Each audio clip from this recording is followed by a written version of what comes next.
Hello everyone, welcome to Glaze Your Knowledge. This is the part 4th of some basic concepts of macroeconomics. And in this video lecture we will discuss about circular flow of income, and this is the last topic of this chapter. Okay, so now let's start. What is circular flow of income? देखिए circular flow का मतलब क्या हो रहा है कि यहाँ पे ऐसा फ्लो है जिसका कोई एंड नहीं है और जिसका कोई स्टार्ट पॉइंट कुछ भी नहीं है। स्टार्टिंग कहाँ से है या फिर एंड कहाँ पर हो रहा है, ऐसा कुछ भी नहीं है। तो जैसे कि एक सर्कल होता है, सर्कल में ना तो कोई एक स्टार्टिंग पॉइंट होता है ना तो कोई एंड पॉइंट होता है। तो दरअसल इसमें ऐसा होता है कि सर्कुलर फ्लो ऑफ इनकम वो चीज़ है, देखिए किसी भी इकोनॉमी में 3 एक्टिविटी जो होती हैं वो कभी रुकती नहीं है, राइट। जैसे कि हो गया production of goods and services, generation of income and expenditure. ये ऐसी एक्टिविटीज़ हैं जो किसी भी इकोनॉमी में कभी भी रुकती नहीं है। ये हर तरह की इकोनॉमी में कंटिन्यूसली चलती ही रहती है। और ये आप ये मान सकते हैं कि किसी एक इकोनॉमी के लिए ये 3 एक्टिविटी जो होती हैं एक लाइफलाइन की तरह होती हैं। कोई भी इकोनॉमी बिना इन एक्टिविटीज़ के एग्जिस्ट नहीं कर सकती। तो अगर हम इनका देखें, इसको अगर ट्रेस करना चाहें कि ये इन तीनों की एक्टिविटीज़ की शुरुआत कहाँ से हुई है या फिर इसका एंड कहाँ पर है, तो ऐसा पॉसिबल नहीं है। ये एक इम्पॉसिबल है कि आप इसको ट्रेस नहीं कर सकते। तो आप ये समझ के चलिए कि जो प्रोडक्शन होता है, इनकम होता है और एक्सपेंडिचर जो होते हैं, ये तीनों जो होते हैं ये एक फ्लो वेरिएबल्स हैं किसी भी एक इकोनॉमी के लिए। और इनका जो एग्जिस्टेंस है वो बिल्कुल एक सर्कल की तरह है, जैसा कि अभी हमने आपको बताया कि यहाँ पर कोई भी इसका बिगिनिंग पॉइंट नहीं है या फिर कोई एंड पॉइंट नहीं है यहाँ पर। तो सर्कुलर फ्लो जो हम पढ़ रहे हैं इनकम का, इसका मतलब क्या है? तो इसका मतलब है कि circularity of flow of production, income and expenditure in any economy. मतलब क्या हो रहा है कि प्रोडक्शन, इनकम और एक्सपेंडिचर का एक क्या है, एक सर्कुलर फ्लो है किसी भी एक इकोनॉमी के लिए। तो आप ये मान के चलिए कि जो प्रोडक्शन है, इनकम है, एक्सपेंडिचर है, ये 3 फेस होते हैं एक तरीके से। ये क्या है? These are the 3 phases of circular flow of in the economy. Let us first discuss about circular flow of income. So there are 3 type of activities, that is production, generation of income and distribution of income. तो ये जो activity है ये एक circular flow में आपको समझाया गया है। तो किसी भी एक इकोनॉमी के लिए ये 3 फेसेस बहुत ही इंपॉर्टेंट होते हैं। तो सबसे फर्स्ट जो फ्लो हमारे पास में है वो है फेस ऑफ प्रोडक्शन, राइट। तो फेस ऑफ प्रोडक्शन का जो मतलब है वो क्या है? तो देखिए क्या लिखा हुआ है कि it is the process of value addition by producing sector. Production का फेस जो यहाँ पे बताया जा रहा है ये क्या है? एक ऐसी प्रोसेस है जिसमें कि क्या होता है, वैल्यू एडिशन होती है। सपोज मान लीजिए कि आप एक प्रोड्यूसर हैं और आप किसी चीज़ का क्या करते हैं, प्रोडक्शन करते हैं। तो आप क्या करोगे? सबसे पहले आपको चाहिए है रॉ मटेरियल, राइट। इस रॉ मटेरियल की कॉस्ट आप मान लीजिए कि ये कॉस्ट है आपका 2000 रुपीज़ का, आपका इसका कॉस्टिंग आया है रॉ मटेरियल का।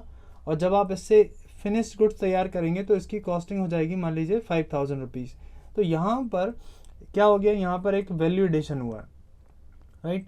कितने का वैल्यू एडिशन हो गया? यहाँ पे 3000 का यहाँ पे क्या हो चुका है, यहाँ पे वैल्यू एडिशन हो चुका है। तो जो भी यहाँ पे फिनिश्ड गुड्स बना है इसकी जो वैल्यू आ रही है ये 5000 रुपीज़ है, जो अब मार्केट में सेल होने के लिए रेडी है और फाइनल कंज्यूमर इसका यूज़ कर सकते हैं, राइट। तो आई होप कि आपको समझ में आया होगा।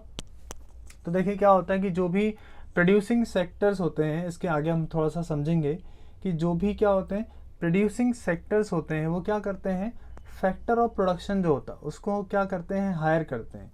जैसा कि हमने लास्ट वीडियो में समझा था कि जो फैक्टर ऑफ प्रोडक्शन के जो ओनर होते हैं वो एक्चुअल में कौन होता है? वो होते हैं हाउस होल्ड। हाउस होल्ड्स ही जो होता है वो होता है ओनर किस चीज़ का? फैक्टर ऑफ प्रोडक्शन के ओनर होते हैं। तो कोई भी जो प्रोड्यूसिंग सेक्टर होता है वो क्या करता है, जो फैक्टर ऑफ प्रोडक्शन होती है उसको वो हाउस होल्ड से लेता है, या तो वो परचेज करेगा या तो फिर वो उसको हायर करते हैं, ठीक है। जो कि क्या होते हैं, हाउस होल्ड जो होता है वो ओनर होता है किसी चीज़ का, फैक्टर ऑफ प्रोडक्शन का। तो जो फैक्टर इनपुट होता है इसके साथ साथ नॉन फैक्टर इनपुट का भी यूज़ किया जाता है, ठीक है। तो फैक्टर ऑफ प्रोडक्शन के साथ साथ फैक्टर इनपुट और नॉन फैक्टर इनपुट का भी यूज़ किया जाता है, जिससे कि प्रोडक्शन हो सकता है गुड्स एंड सर्विसेज का। तो जो गुड्स और सर्विसेज जो प्रोड्यूस की जा रही है वो क्यों प्रोड्यूस की जा रही, क्योंकि यहाँ पे ह्यूमन वांट्स है, ठीक है। इस चीज़ को ध्यान से समझिए, यहाँ पर क्या आ रहा है, ह्यूमन वांट्स आ रहा है। ह्यूमन के सेटिस्फेक्शन के लिए जितने भी गुड्स एंड सर्विसेज प्रोड्यूस किए जा रहे हैं इकोनॉमी में, और हम जानते हैं कि ह्यूमन वांट्स जो होता है वो नेवर एंडिंग होती है। ह्यूमन की जो वांट होती है उसका कभी भी कोई एंड नहीं होता है, इसीलिए जो प्रोडक्शन की जो प्रोसेस है ये भी कभी भी एंड नहीं होगी। तो इसका क्या मतलब हुआ कि ये जो प्रोसेस है कंटिन्यूसली चलता ही रहेगा। ओके, आई होप आप समझ गए होंगे। Okay, now let us move on to the next topic. So the next topic is phase of income, generation और डिस्ट्रीब्यूशन, इसको आप बोल सकते हैं। तो ये जो फेस है ये किस चीज़ का फेस है, ये इनकम जनरेशन का है या फिर डिस्ट्रीब्यूशन का है। तो इसका जो रिलेशन है वो सीधे सीधे हमारे प्रोडक्शन से ही आ रहा है। देखिए कैसे आ रहा है, समझिए। इसमें लिखा हुआ है कि for rendering factor services to the producer, मतलब क्या हो रहा है कि अभी हमने पढ़ा कि हाउस होल्ड जो होते हैं वो क्या करते हैं, अपनी जो सर्विसेज होते हैं वो प्रोडक्शन को देते हैं, अपनी जो सर्विसेज होते हैं वो प्रोड्यूसर्स को देते हैं, ठीक है ना। तो इसका मतलब क्या हो रहा है कि जो प्रोड्यूसर होता है वो फैक्टर सर्विसेज को रेंडर करता है, किससे, हाउस होल्ड से करता है। तो बदले में क्या होगा कि जो हाउस होल्ड्स हैं उनको क्या मिलेगा, उनको मिलेगा फैक्टर पेमेंट, ठीक है ना। तो जो भी फैक्टर सर्विसेज होती हैं उसके बदले में उनको जो पेमेंट मिलती है वो होता है फैक्टर पेमेंट कहलाती है, राइट। तो जो अभी यहाँ पे फैक्टर सर्विसेज है, तो फैक्टर सर्विसेज का मतलब क्या होता है, मैंने पहले भी आपको बताया था। देखिए, अगर कोई भी सर्विस, कोई भी एक्टिविटी अगर प्रोडक्शन में अगर कंट्रीब्यूट करती है, प्रोडक्शन में कंट्रीब्यूट करती है, तो वो जो सर्विस होती है वो फैक्टर ऑफ प्रोडक्शन कहलाती है। अगर आपका कोई भी काम है, जैसे कि मान लीजिए कि लैंड है, अगर ये लैंड जो है इसका यूज़ हो रहा है किसी प्रोडक्शन के काम में, तो ये जो लैंड से जो इनकम जनरेट होगी वो होगी हमारी फैक्टर इनकम, ठीक है। आई होप समझ में आ गया होगा। इसी तरह से कैपिटल है, वेजेस है, सैलरी है, जितने भी लेबर हैं या जो एम्प्लॉयज़ उनको जो हम सैलरीज दे रहे हैं या वेजेस दे रहे हैं, और वो जो लेबर है, जो एम्प्लॉयज़ है, उनका जो काम है वो किस चीज़ से रिलेट करता है, प्रोडक्शन से अगर रिलेट कर रहा है तो ही ये जो सर्विस होंगी ये क्या कहलाएंगी, फैक्टर ऑफ प्रोडक्शन कहलाएगा। आई होप क्लियर हो गया। तो कोई भी ऐसी सर्विस जिसका इन्वॉल्वमेंट किससे हो रहा है, फैक्टर ऑफ प्रोडक्शन से हो रहा है, या फिर आप ऐसा बोल सकते हैं जिसका कनेक्शन किससे है, प्रोडक्शन के सर्विसेज से है।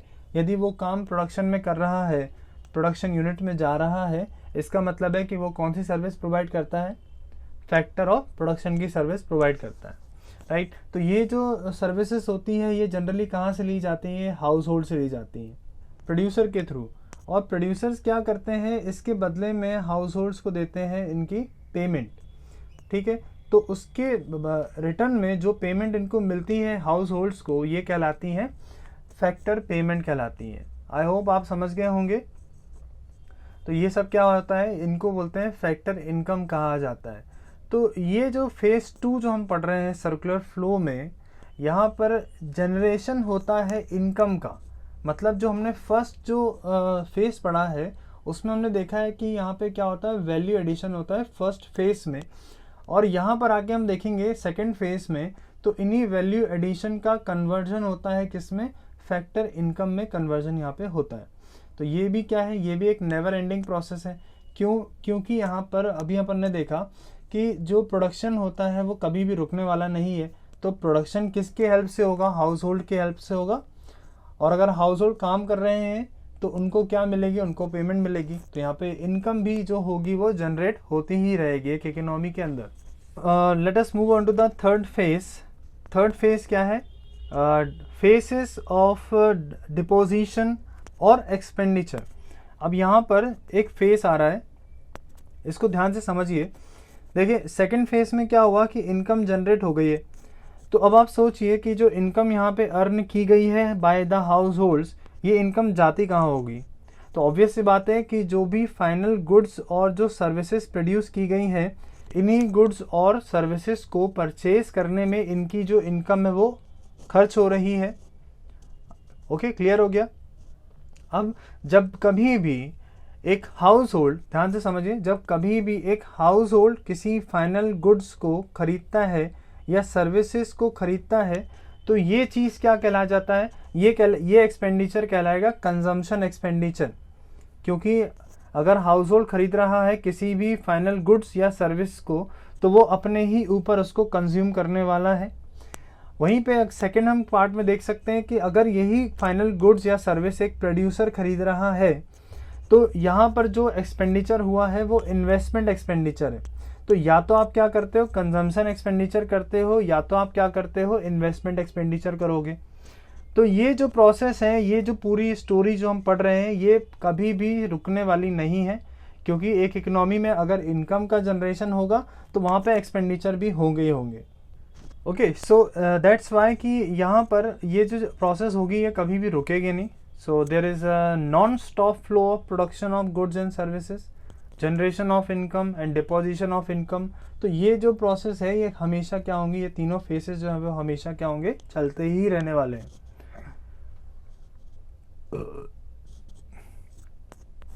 तो हर किसी का जो फ्लो है, यहाँ पर हर फेस का जो फ्लो है वो हर दूसरे फेस के फ्लो को क्या करता है, चेज करता है। इसीलिए इसको हम क्या कहते हैं, इन तीनों फेस को हम क्या कहेंगे, सर्कुलर फ्लो ऑफ इनकम कहा जाता है। Now move on to the next topic, that is assumptions of the model. अब हमें क्या करना होगा, इस मॉडल के लिए कुछ एजम्पशन लेके चलने होते हैं।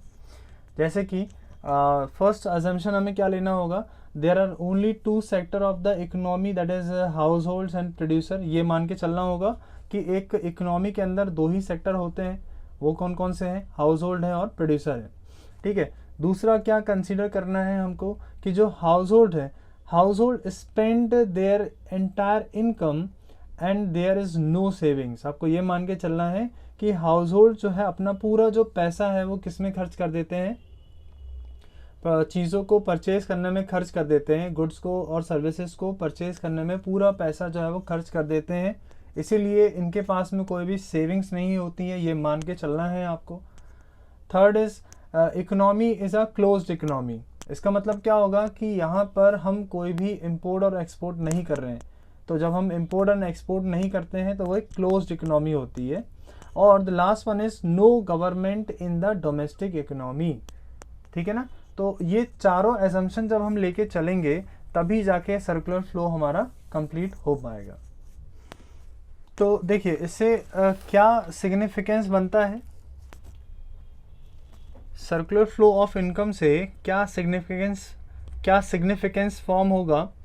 तो देखिए अगर हम सर्कुलर फ्लो ऑफ इनकम को ठीक तरीके से समझें या स्टडी करें तो एक बहुत ही इम्पॉर्टेंट होता है स्टडी करना सर्कुलर फ्लो को। क्यों ऐसा कहा जाता है कि ये इम्पॉर्टेंट है, क्योंकि यहाँ पे दो सिग्निफिकेंस निकल के आ रहे हैं जो कि बहुत ही ज़्यादा इम्पॉर्टेंट होते हैं। तो सबसे फर्स्ट जो सिग्निफिकेंस हमारा बन रहा है वो है एस्टिमेशन ऑफ नेशनल इनकम।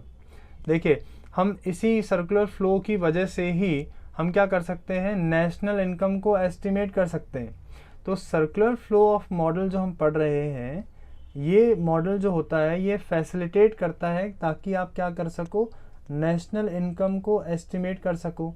अच्छा, अब नेशनल इनकम कैसे निकाली जाती है, तो जितने भी टोटल होते हैं फैक्टर इनकम, ये ठीक है ना, जितनी भी हमारी फैक्टर इनकम होती है और इन्हीं सारी फैक्टर इनकम का टोटल कर दिया जाता है, सम टोटल। और ये जो फैक्टर इनकम होती है इसका जो फ्लो होता है वो कहाँ से कहाँ तक होता है, ऑब्वियसली बात है कि ये प्रोड्यूसर से कहाँ जाएगा, ये जाएगा हाउस होल्ड्स में। तो इन सारी इनकम को ऐड कर दिया जाता है तो क्या आ जाता है, हमारा नेशनल इनकम आ जाएगी हमारी। तो नेशनल इनकम के लिए आप ये भी बोल सकते हैं कि जितने भी गुड्स और सर्विसेज को बनाने में या प्रोड्यूस करने में जो भी एक्सपेंडिचर हो रहा है, ठीक है ना, उनका टोटल जो होगा वही चीज़ क्या होगी हमारे लिए, नेशनल इनकम होगी। The next significance is knowledge of inter sectoral interdependence. तो सर्कुलर फ्लो की हेल्प से ही हम समझ सकते हैं कि इंटरडिपेंडेंस जो हो रहा है अलग अलग सेक्टर्स का एक इकोनॉमी में, इसको हम अच्छी तरह से समझ सकते हैं।